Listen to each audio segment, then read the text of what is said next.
من أغرب ما سمعت أيها الإخوة في هذا العصر، أنني كنت في سنة من السنوات أؤدي مناسك الحج لبيت الله الحرام، سمعت إنسانا قال ينصح الناس يعظ الناس، قال أثناء موعظته: إياكم والغلو في محبة رسول الله، والغلو في محبة رسول الله.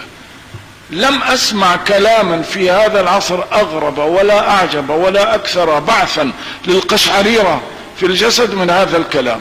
نظرت إلى السامعين، من هو هذا الذي فتن بحب رسول الله إلى درجة الهيام فيهم اليوم؟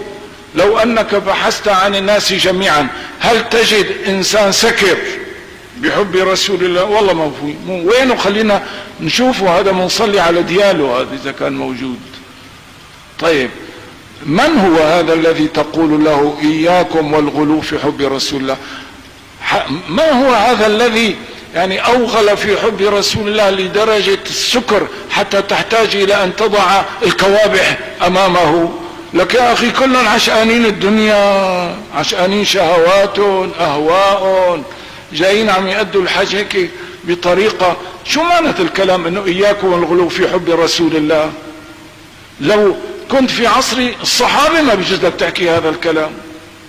لو كان هذا الانسان بعث يعني وجد رجع القهقرة الى عصر رسول الله، ايجوز له ان يقول لأبي بكر وعمر وفلان اياكم والغلو في حب رسول الله؟ شيء الحب شعور، قد ما بتحب سيدنا رسول الله فذلك أكثر دلالة على قربك من الله عز وجل. لا يؤمن أحدكم حتى أكون أحب إليه من ماله وولده والناس أجمعين. هذا كلام رسول الله في الصحيح. طيب، أرني من هو هذا الذي يحب رسول الله أكثر من ماله وولده والناس أجمعين حتى نقول له إياك والغلو في حب رسول الله؟ موجود هذا الآن؟ ومع ذلك بهاتين الأذنين سمعت هذا الكلام. ماذا يعني هذا الكلام؟ يعني أن هنالك قلوب مقفرة من محبة رسول الله صلى الله عليه وسلم. وطبعا النبي عليه الصلاة والسلام ما يعني بيحب حاله لهالدرجة حتى يقول تعالوا حبوني، لكن هذا مما كلفه الله أن يقوله للناس: بحبنا لرسول الله نتحرر من شهواتنا وأهوائنا. لا يمكن أن تحب الله إلا إذا أحببت من أحبه الله، وقد أحب الله رسوله محمدا صلى الله عليه وسلم، فإنك بأعيننا ولسوف يعطيك ربك فترضى.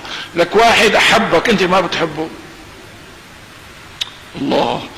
سيدنا رسول الله صلى الله عليه وسلم بكى وهو يقول: اللهم أمتي أمتي. أرسل إليه رسول الله جبريل يقول: سنرضيك في أمتك ولن نسوءك فيها. طيب، النبي عليه الصلاة والسلام يقول: اللهم أمتي وهو يبكي. ألا تحب هذا الذي يدعو لك؟ هذا الذي يقول لأصحابه: وددت لو أني رأيت إخواننا يتشوق إلينا. ألا نحب هذا الذي تشوق إلينا؟ هذا لؤم.